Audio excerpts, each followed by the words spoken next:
Namasté les divines et les divins, j'espère que vous allez bien et que votre semaine s'est bien passée et que votre horoscope vous a été utile ou du moins vous a permis de vous orienter dans tel ou tel sens, de prendre telle ou telle décision.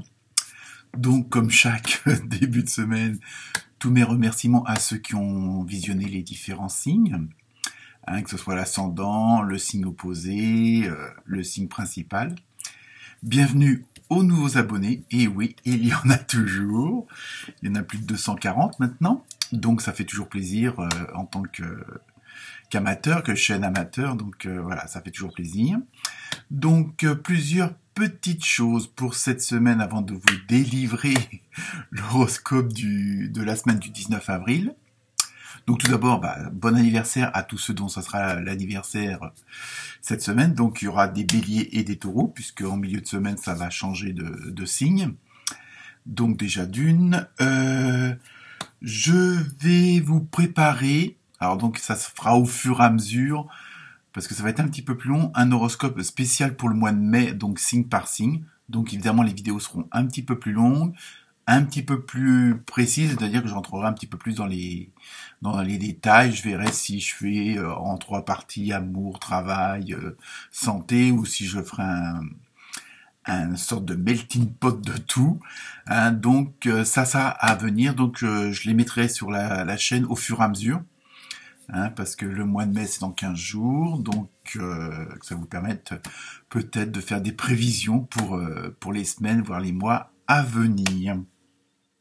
Donc cette semaine, autre nouveauté, je vais vous indiquer, c'est un petit renseignement en plus bon d'un chiffre numérologique qui a une signification assez en corrélation avec les cartes tirées.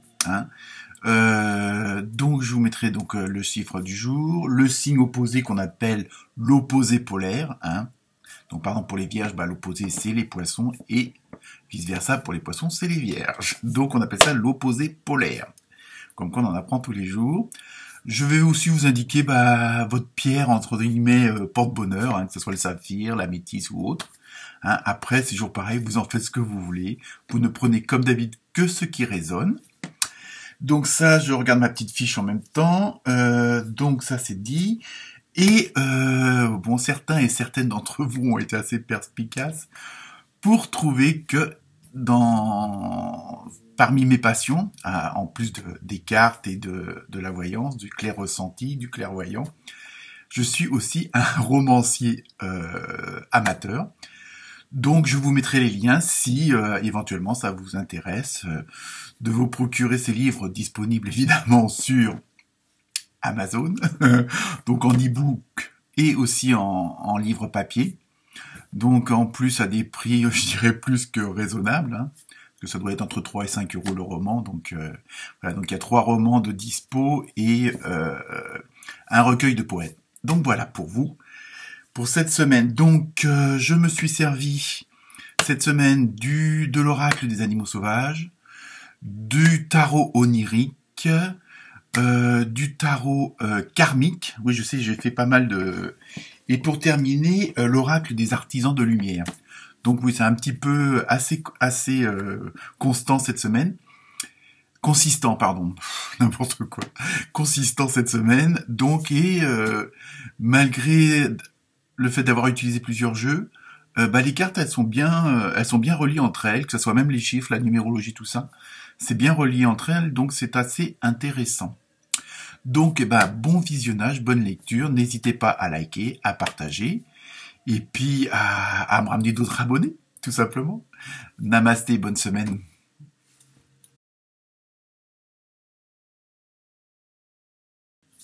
Namasté les vierges. Alors, cette semaine, nous avons eu un beau petit scarabée, avec de belles couleurs. Pour le tarot onirique, nous avons eu le roi de bâton et la mort. Mais ne vous inquiétez pas.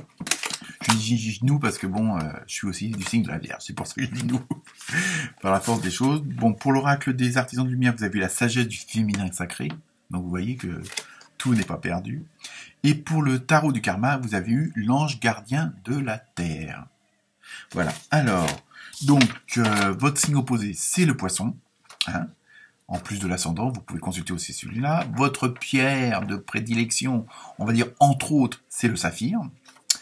Et cette semaine, en numérologie, vous avez eu le 6, mais j'ai aussi regardé le 9, puisque pour le sacré du féminin, c'est le numéro 9. Donc, ça fait 1, vous voyez ce que je veux dire?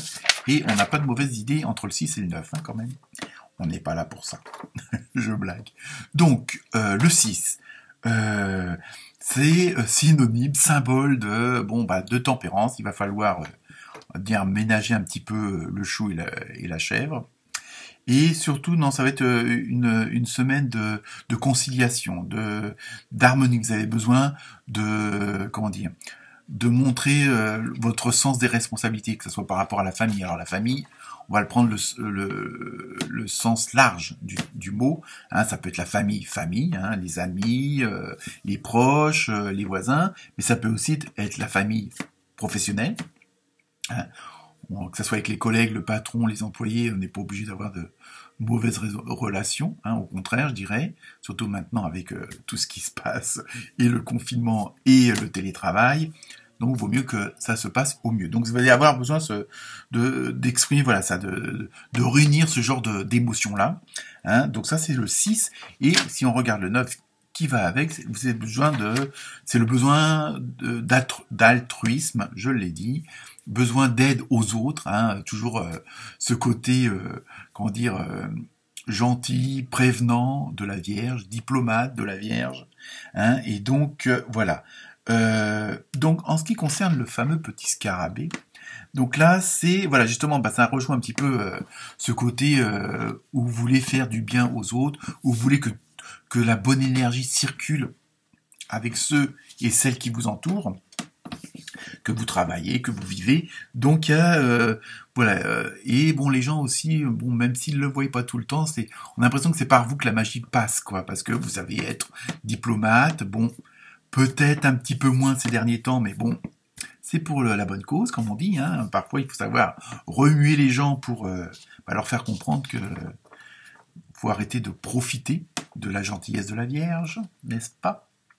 Donc voilà, donc il y avoir ce besoin de régénération, de besoin en même temps de protection, parce que bon, vous savez que bon, dans le monde pour avancer, il faut aussi se protéger, et pour vous protéger, vous allez avoir ce besoin justement de contrôler votre environnement, tout ce qui se passe autour de vous, que ça soit les actions, que ça soit les personnes, hein, c'est vraiment tout ce qui vous entoure, hein, et vous savez que en maîtrisant, en contrôlant, en exprimant les choses, vos idées, vos ressentis, vos envies, hein, vous allez pouvoir mettre en avant et aussi, c'est même pas peut-être, c'est aussi réaliser vos idéaux.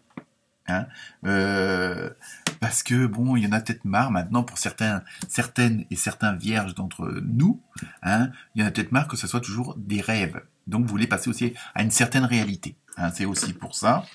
Donc, mais ça va être un combat de tous les jours. On va mettre le mot combat entre guillemets, on n'est pas en guerre. Donc, en même temps, cette façon de vous mettre en action, cette façon un petit peu de prendre, même beaucoup, de prendre les rênes de votre vie.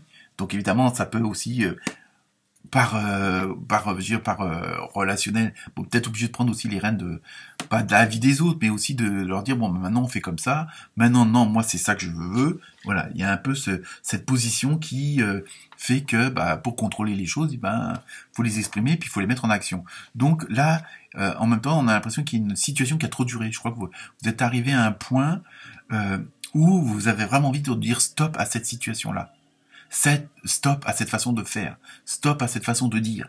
Hein. Là, vraiment, vous avez vraiment vous arrivez, c'est pour ça qu'il y a eu la fameuse carte de la mort. Mais ça, c'est la fin d'une chose. C'est-à-dire que là, vous en avez ras le cul, donc hop, ça s'arrête, on change la situation, on la transforme, on l'améliore surtout, hein, et en même temps... évidemment, le fait d'arrêter certaines choses, bon, il peut y avoir une certaine nostalgie, des regrets aussi, mais bon, Vous savez que pour votre bien et vous vous êtes en plus rendu compte que vous pouviez, en voyant les choses autrement, vivre la vie autrement. Donc avec cette fameuse magie de la vie quand tout fonctionne correctement et que surtout qu'on fait ce qu'on a envie, hein, ce qu'on ressent. Parce que maintenant, métro, boulot, dodo, vous en avez peut-être ras le cul et vous voulez vraiment que vos rêves deviennent accessibles et que ça soit pas toujours que des rêves justement. Donc en plus avec l'ange gardien de la terre là dans le tarot du karma, bon c'est la réussite qui est au bout du tunnel.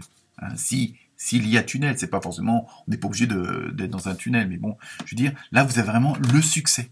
Donc il faut que en même temps, peut-être vous ouvrir un peu plus aux autres, peut-être, bon évidemment, ça va peut-être pas toujours leur plaire. Hein, bon, je dis pas franchement que avant vous disiez pas ce que vous pensiez, mais il y avait toujours ce côté diplomatique, toujours ce côté on met de la pommade dans le bon sens des poils. Enfin voilà, bon ça c'est ce qui caractérise les vierges, donc c'est comme ça, c'est dans notre nature. Donc bref, mais maintenant on est arrivé peut-être à un stade de la vie actuelle où justement vous avez envie de vous réaliser, de créer. Donc allez-y, surtout on est dans une dynamique où tout vous réussit. Donc n'hésitez pas, passez à l'action. Bon si, il y aura peut-être un peu de casse, mais ça c'est pas grave. Hein, comme on dit, un mal pour un bien. Bon, voilà. Et après, si ça plaît pas aux gens, tant pis pour eux. Ils reviendront peut-être après, mais c'est pas grave. Donc les vierges, on fonce. Namasté.